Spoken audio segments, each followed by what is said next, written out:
નમસ્કાર, પ્રણામ, સ્વાગત છે તમારો એક નવા વિડીયોમાં। મિત્રો પસંદ આવે તો વિડીયોને લાઈક, શેર અને નવા હોય તો ચેનલને સબસ્ક્રાઇબ જરૂરથી કરજો। શ્રીમદ દેવી ભાગવત। તક્ષક દંશથી રાજા પરીક્ષિતનું મૃત્યુ। મુનિ કુમારો ગવિ જાતના દીધેલા શાપથી રાજા પરીક્ષિત અત્યંત દુઃખી થયા। તેમણે પોતાના મંત્રીઓને બોલાવીને તેમને કહ્યું, બ્રાહ્મણનો શાપ મને લાગ્યો છે। મેં ક્રોધમાં મુનિનો અપરાધ કર્યો। મંત્રીઓ, આપ હવે વિચાર કરીને મને કહો, કારણ કે શાપદંશથી મૃત્યુ નક્કી છે, એને કોઈ ટાળી શકે તેમ નથી। આ પ્રમાણે મંત્રીઓને પોતે શાપગ્રસ્ત થયા છે કહી ઉપાય વિચારવાનો સમય આપો। પોતે તુરત જ રાજ્યનો કારભાર પોતાના વિશ્વાસુ સેવકોને સોંપી એક 7 માળ ઊંચી ઇમારત બનાવડાવી તેઓ મંત્રીઓની સાથે ઉપર જઈને રહેવા લાગ્યા અને ચારે તરફ કડક બંદોબસ્ત કરી સૂચના આપી કે કોઈ પણ આ ભવનની આસપાસ ફરકવો ના જોઈએ। તદ ઉપરાંત મંત્રીઓનો પણ રોકી દીધા।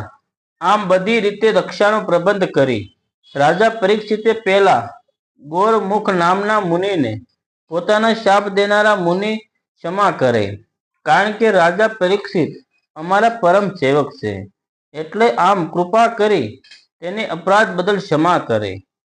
આવું પરીક્ષિતે પેલા ગોરમુખ મુનિને સમજાવી મોકલ્યા, પરંતુ પેલા શાપ દેનારા મુનિએ કોઈ પ્રતિભાવ આપ્યો નહીં। ત્યારે એક વિદ્વાન મંત્રી સિદ્ધ પ્રાપ્ત કરેલ કશ્યપ નામના મંત્ર જ્ઞાતાને ધનની અત્યંત જરૂર હતી અને તે ધન લોભી પણ હતો।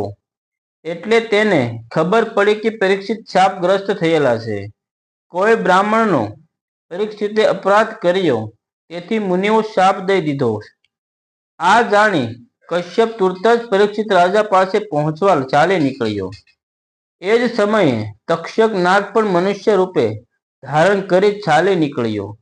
ત્યારે તેણે આ કશ્યપને જોયા। તેથી તક્ષકે પૂછ્યું, મુનિ, આપ આમ ઉતાવળે ક્યાં જઈ રહ્યા છો? કશ્યપે કહ્યું, રાજા પરીક્ષિતને તક્ષક નામનો નાગ દંશ દેવાનો છે, એટલે તેના શરીરમાંથી વિષયાગ્નિને મારો મંત્ર શક્તિથી હું દૂર કરીશ, એટલે હું જાઉં છું। રાજા પરીક્ષિતનું આયુષ્ય હશે તો તેનું હું અવશ્ય જીવિત રાખીશ।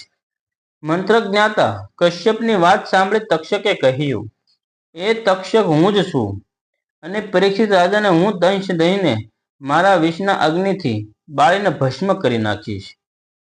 એટલે તમે અહીંયાથી જ પાછા વળો, કેમ કે જેને હું દંશ મારું છું તેનું મૃત્યુ નિશ્ચિત થઈ જાય છે, અને તેનો ઉપાય કોઈ મંત્રથી થઈ શકે તેમ નથી। પરંતુ તમે કહો છો તેમ તમારા મંત્ર પ્રભાવે પરીક્ષિતને જીવિત કરવાનું કહો છો, તો તમારા મંત્રનો પ્રભાવ કેવો છે તે મને બતાવો। હું આ વડના મંત્ર વૃક્ષને દંશ દઉં છું, તેથી તે બળીને ભસ્મ થઈ જશે। ત્યારે કશ્યપજી કહે, નાગરાજ, તમારા દંશ દેવાથી કે બાળીને ભસ્મ થઈ ગયેલાને હું મારા મંત્ર બળના પ્રભાવે ફરીથી આ વટ વૃક્ષને લીલોછમ કરી દઈશ। સૂતજી કહે છે, ત્યારે તક્ષકે ક્રોધ કરીને પેલા વટ વૃક્ષને પોતાના વિષયુક્ત દાંત મારી દંશ દીધો। વટ વૃક્ષ વિષાયગ્નિથી તુરત જ બળીને રાખ થઈ ગયું। ત્યારે તક્ષકે કહ્યું, દ્વિજર, હવે તમે આ વટને પુનઃજીવિત કરો। એટલે કશ્યપજી કહે, ભયાનક વિષધર, તમે હવે મારા મંત્રનું બળ જુઓ। કહીને કશ્યપે વૃક્ષની ભસ્મ ભેગી કરી પોતાના હથેળીમાં જળાંજલિ ભરી મંત્રથી એક જળને અભિમંત્રિત કરી પૂર્ણ વિશ્વાસથી વૃક્ષની ભસ્મ ઉપર છાંટ્યું। જળનો છંટકાવ ભસ્મ ઉપર જતા જ વટવૃક્ષ જેમ લીલુંછમ હતું તેમ હર્યું ભર્યું થઈ ગયું। કશ્યપજીની આ મંત્ર શક્તિ જોઈ તક્ષકને આશ્ચર્યચકિત થઈ ગયો અને ગભરાયો પણ ખરો। તેથી તેણે કહ્યું, બ્રાહ્મણ, તમે શા માટે આટલો બધો પરિશ્રમ કરો છો? તમારે શેની ઈચ્છા છે? તમારે જે જોઈએ તે હું તમને આપી શકું તેમ છું। કશ્યપ કહેવા લાગ્યા, નાગરાજ, મારે ધનની ઘણી જરૂર છે. મહારાજ પરીક્ષિતને પુનઃજીવિત કરીને હું તેમની પાસેથી પુષ્કળ દ્રવ્ય મેળવી શકું છું. આમ વિચારીને જ હું ત્યાં જાઉં છું. તક્ષક કહે, દ્વિજર, તમે રાજા થકી જેટલું ધન મેળવવાની આશા હોય તેટલું ધન હું તમને આપું. એ લઈને તમે તમારે ઘેરે જાઓ. બોલો, હું અત્યારે જ તમને ધન આપું છું. સૂતજી કહેવા લાગ્યા. પરમાર્થના મહત્વને જાણવા વાળા કશ્યપે તક્ષકની વાત સાંભળી પોતાના કર્તવ્ય ધર્મની વિષયમાં વિચાર કર્યો કે જો હું ધન લઈને કર્તવ્ય પૂર્ણ કર્યા સિવાય મારા ઘરે ચાલ્યો જઈશ તો ધન લોભી કહેવાઈશ. જગતમાં મારી નિંદા થશે, જે પછી ખતમ નહીં થાય. અગર જો હું પરીક્ષિતને જીવિત કરું તો મારી કીર્તિ થશે અને પુષ્કળ ધન લાભમાં સાથે કોઈનું જીવન બચાવવાનું પુણ્ય પ્રાપ્ત થશે. એટલે માટે મારે કર્તવ્યનું પાલન કરવું જોઈએ. અને પ્રતિષ્ઠાન આયુષ હજુ બાકી છે કે પૂર્ણ થશે તે જાણવા માટે ધ્યાન ધર્યું તો તેને ખ્યાલ આવ્યો કે પરીક્ષિતનું આયુષ પણ થયું છે તેમજ મૃત્યુ નિશ્ચિત છે.